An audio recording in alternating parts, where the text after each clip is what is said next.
Welcome, welcome to each and every one of you all joining live or watching the replay. This is our Path Magdalena program. And for anyone joining us for the first time, we are in the midst of a year-long gifted program. And each month we look at a different quality of Mary Magdalena.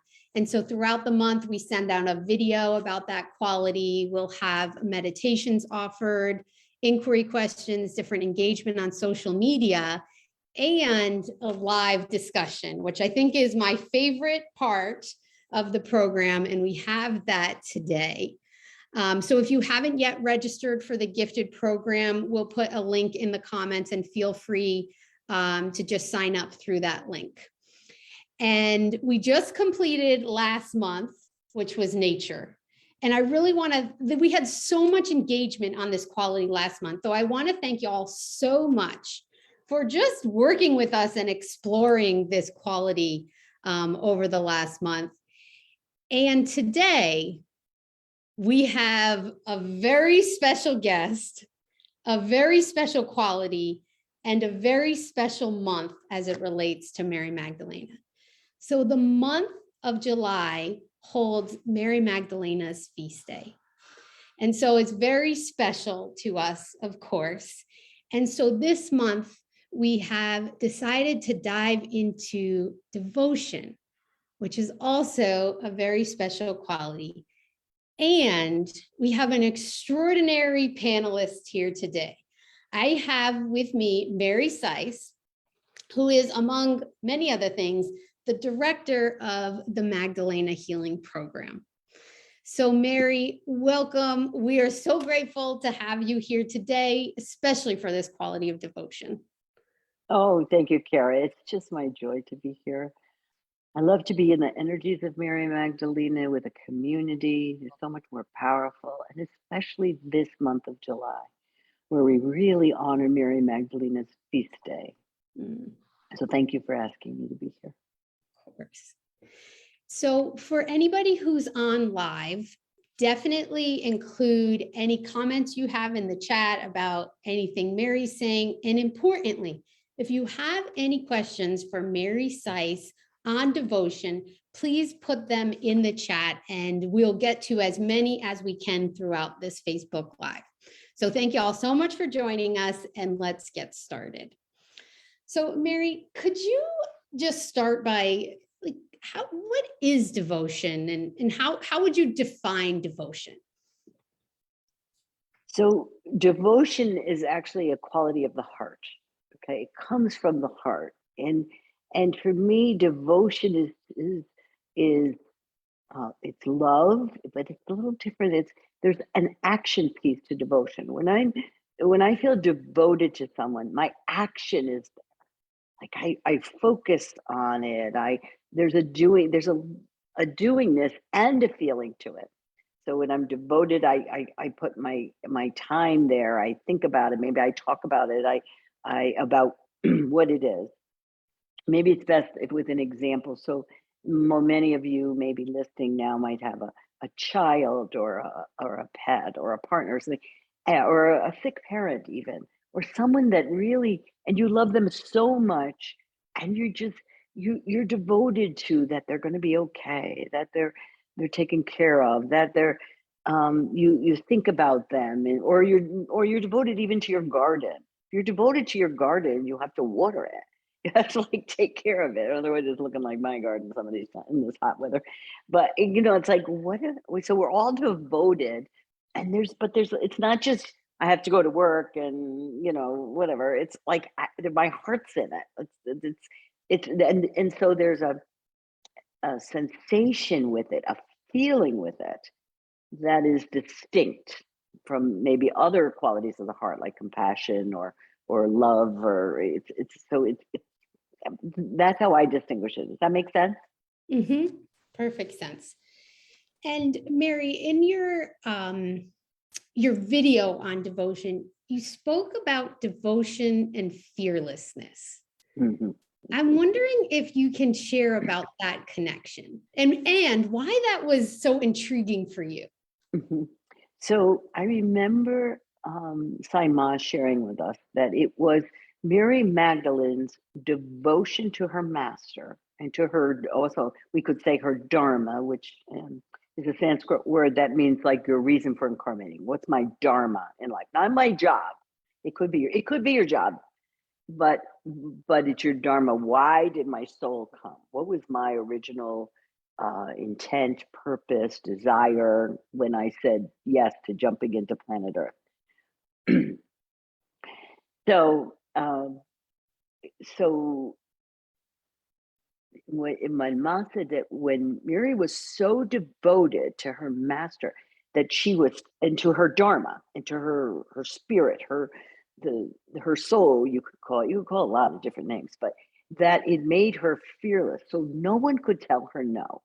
And I love that quality about her because I don't like anybody telling me no either. So, but like she was just fearless, and she stayed out probably loud later than she was supposed to. She walked with the men in a time when women didn't hang out with the men. Here, Jesus's teachings were so beyond. Oh, well, they were so beyond where the culture was that he was killed, right? So for his teachings. And yet she listened to every word. She was devoted to everything. Her time was there. Her focus, washing his feet, his care, his being taken care of. And she was fearless.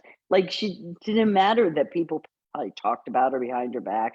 It didn't matter that it was dangerous to be around him. Think about it, how dangerous it was to this. There were the Roman soldiers everywhere. She was fearless. You couldn't stop her. She was at the cross. She was there. The first one to run to the tomb in the morning.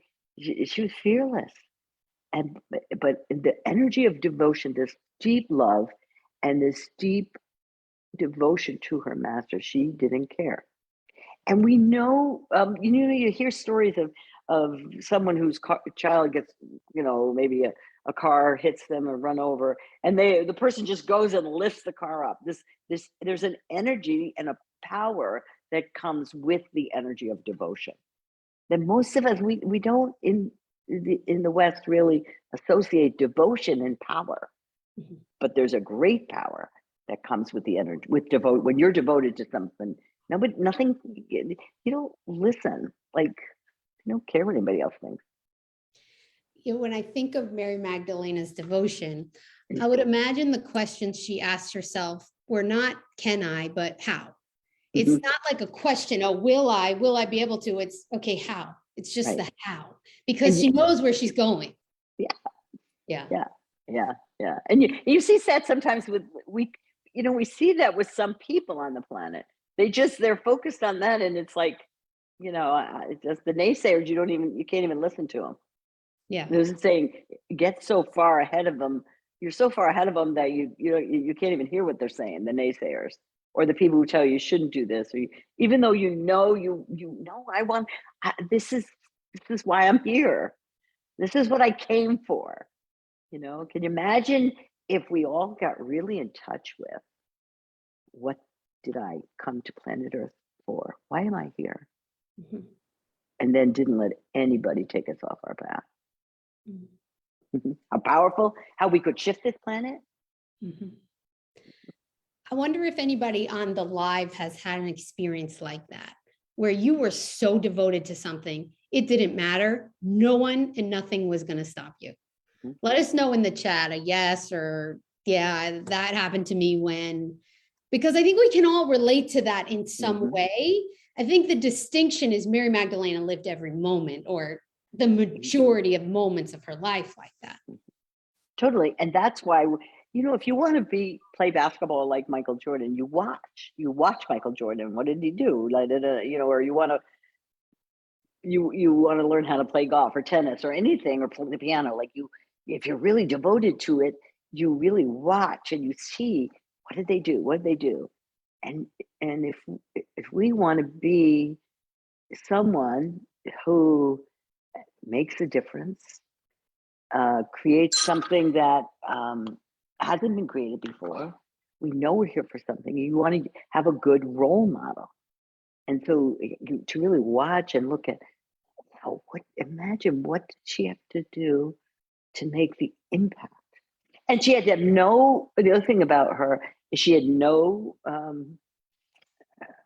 what's the word, attachment to the outcome or when it was going to happen. I don't know about you, but when I'm like devoted to something, I like to see results. Like I'm like, that worked. If you think about it, I'm sure in the darkest of days after the resurrection and the crucifixion and all that, there were many who felt it failed and didn't know what was going to happen 2,000 years later. They were planting seeds for this time, and especially the rise of divine feminine, the rise of the balancing of the masculine and feminine.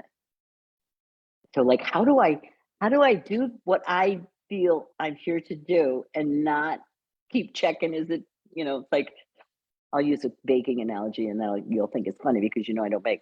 But like opening the oven to see if the cake rose, like, is it ready yet? Are we there yet? That was another quality. But it was her devotion. She didn't. It didn't matter. Mary, I want to share. I have some comments in the chat. Lily, she wrote, yes, devotion is power. Devotion is the wellspring. And then we have another comment like that. Devotion equals power. Beautifully said. I really relate to that. Yeah. It is a power. And not a force. I want to distinguish too between power and force. Force pushes against something. When you're against something, you actually add energy to it. Okay, so we never want to be against something. So she wasn't against, she was for something. A power is a for something. Like I'm for peace. Okay, so when you march, like you do things for peace. If I'm for peace, then I must be peaceful. I must be peaceful within myself. I can't beat up on myself. I'm for that. I stand for that, and that's more what we're speaking of here as a power. Make sense? And Mary, so I have a question for you. So I think historically, especially in the West, devotion is sometimes associated with a weakness or less than a subjugation. I know that's certainly the case for me. I remember in the practitioner program, the first year Magdalena program, for anybody who doesn't know what that is, one of the qualities that we really dive into is devotion. And I said, okay, I'm going to take on being devoted to my husband. And I did it day one. I was like, oh, I don't know if I really like this. It wasn't at first, because I didn't understand what devotion really was. So can you explain, like, what I guess what I want, like, can you explain the difference between devotion and subjugation? Because I think in the West, it gets confused. Yeah, so devotion is a power. So I'm remembering that example of you several years ago when you were devoted to your husband, and we all kind of laughed and thought it was funny because it was funny.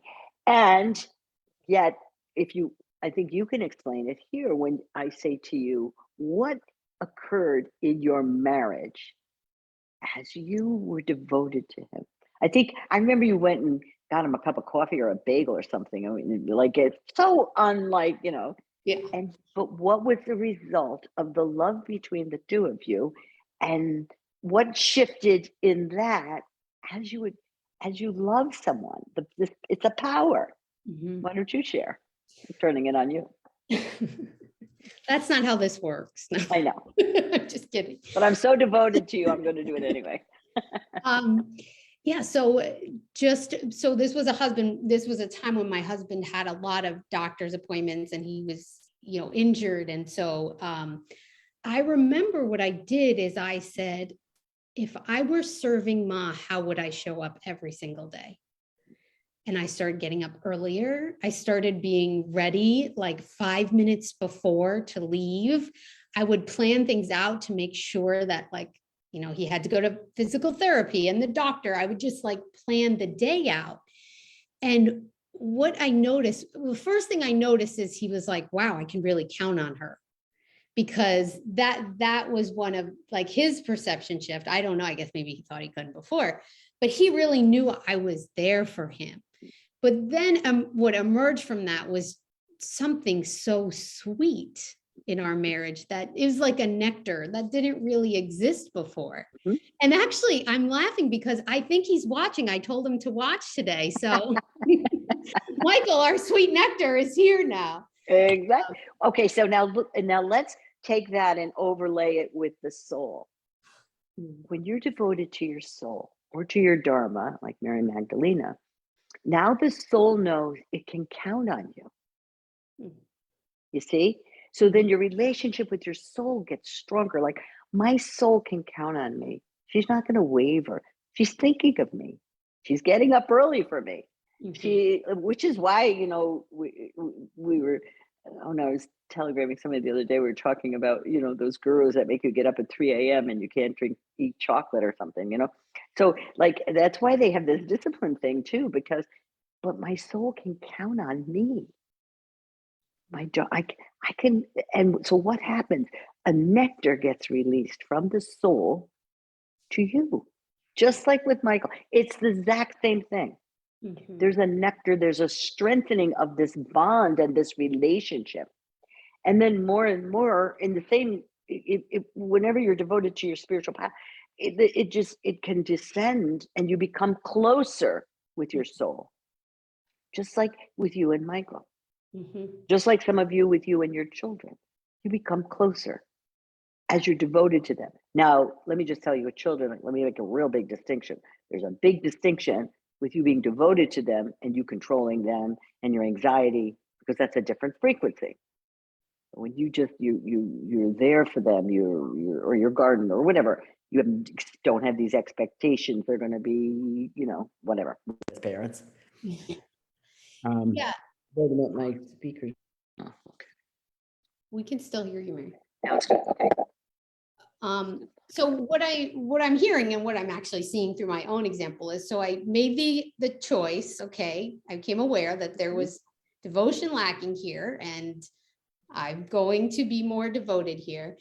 And it was, so my priorities changed and my actions changed. Exactly. And I think that's really that's how the world knows, or that's how the soul knows. It's like, oh wow, she's serious. Yes. That action. Yes. And you benefit, because not only did he benefit, which of course we know he did, because he wasn't frustrated with you for always being late, whatever, and everybody else comes before me. He was never frustrated with me. Oh, never. Of course, I know him, so I'll call him and ask. But not only was he happier, your bond became stronger, and so you benefit.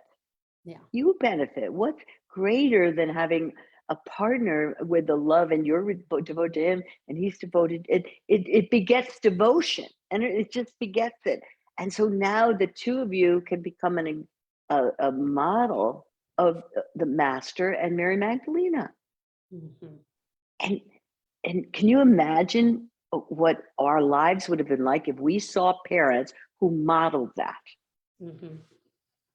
Or even of a friend, sometimes I would look at her, I want a relationship like, I'll, it's like that Harry Met Sally. I'll have what she's having. I want that.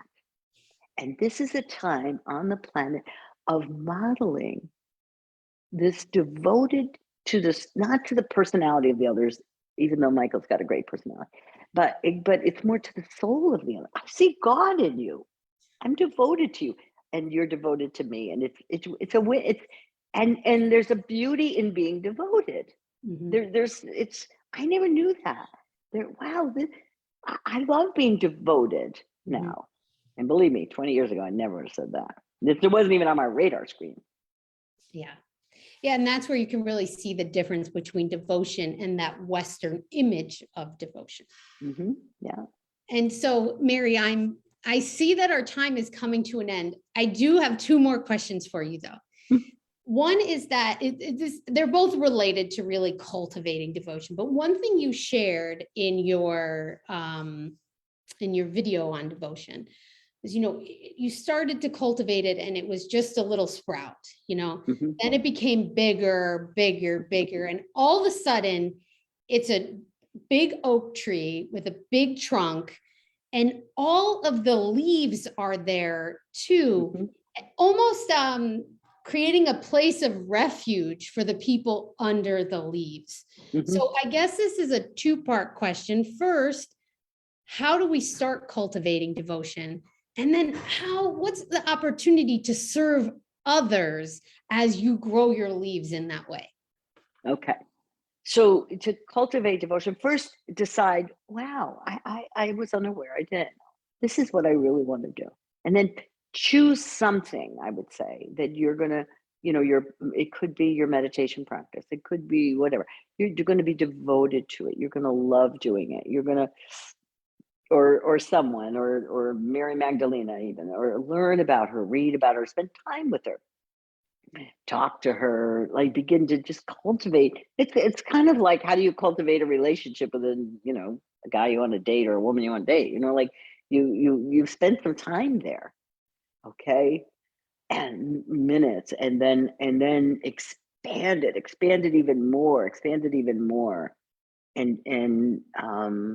and bring this energy, call on this energy, welcome this energy, because every energy is already in us. It's just dormant. For me, devotion was like dormant, like, okay, but nothing can be dead. It's just I haven't watered it, I haven't made it bigger. And then it will grow, just like we spoke of earlier. It will get bigger and bigger and bigger. And the more you pay attention to it, the more you and you reap the benefits of it, and your relationships are stronger, or whatever. And then the stronger, this is a powerful energy. And then it's like a tree. It just keeps growing and growing. The bigger you are, the more you can serve. There's many of you that are probably listening to this call that know you came to serve. And so as you strengthen this devotion, and devotion to your soul primary, that has to be number one, my soul. And then devotion to yourself. Like, if I'm devoted, how, like how many of you say terrible things to yourself that you'd never say to your friend? Stop that. Like, I'm devoted to my soul, to myself. And then you expand it and expand it and expand it. And then it's just easy. It's just, you're capable to serve more. A lot of us try to serve without taking care of the tree, the trunk of the tree. And then eventually the tree falls over. You can't do it. But if you really want to make a difference here, and then be with other people who love this energy of devotion and are devoted with you, because that just is like hanging out with it. It just, and you see what other people are, and then it encourages you more in this energy of devotion. And it's like any energy you want to cultivate, it's always within you. You just have to water it like a garden. It's the same thing. So take actions. Take actions that are, you could ask yourself right now in this moment, am I speaking in a devotional way to myself? Some people love to chant. That's a devotional.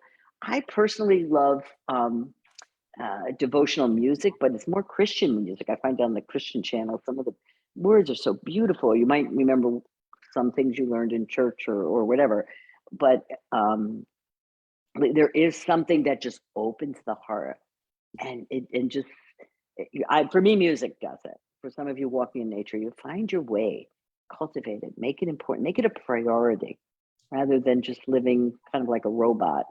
Like, we eat, we sleep, we watch the news, and whatever. Like, really add it into your day. Does that make sense? Mhm.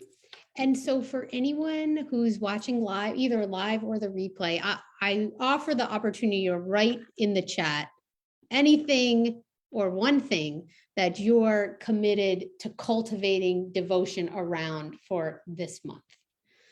And the one last thing I want to share is I want to invite everyone to our Magdalena Feast Day celebration. So celebrating Mary Magdalena, this quality of devotion, and the many qualities of Mary Magdalena, and just Mary Magdalena overall. And that will be this Friday, July 22nd at the same time, 1 p.m. Eastern time. And you'll be able to tune in right here on Facebook Live. And Mary, do you want to say anything about the event on Friday? Yeah, it's all really coming together. I'm not going to give you any specifics here. We will have our time together. Many Magdalenas will be on it. We'll be offering a Magdalene blessing for you, and it's just our time to really come together and immerse ourselves in these frequencies. We'll teach a little bit and really turn this off. And so we'll teach a little bit, and you'll be able to immerse yourself in the energies with the power of the Magdalena community coming together. So really, I warmly welcome you to join us and experience and activate the energies of Mary Magdalena in your life. Mm. So I hope we'll see some of you or all of you on Friday. I want to thank you all so much for joining. I see Sat Nam's here, Lily's here, Mike Condor was here, Hey, Mike. Catherine and Stone. And I know there were many others on here. So thank you all so much for joining us. Please stay tuned to our social media. We'll offer many other opportunities for engagement on devotion throughout the remainder of the month. And we look forward to being in touch that way. So thank you all again, and we'll see you soon.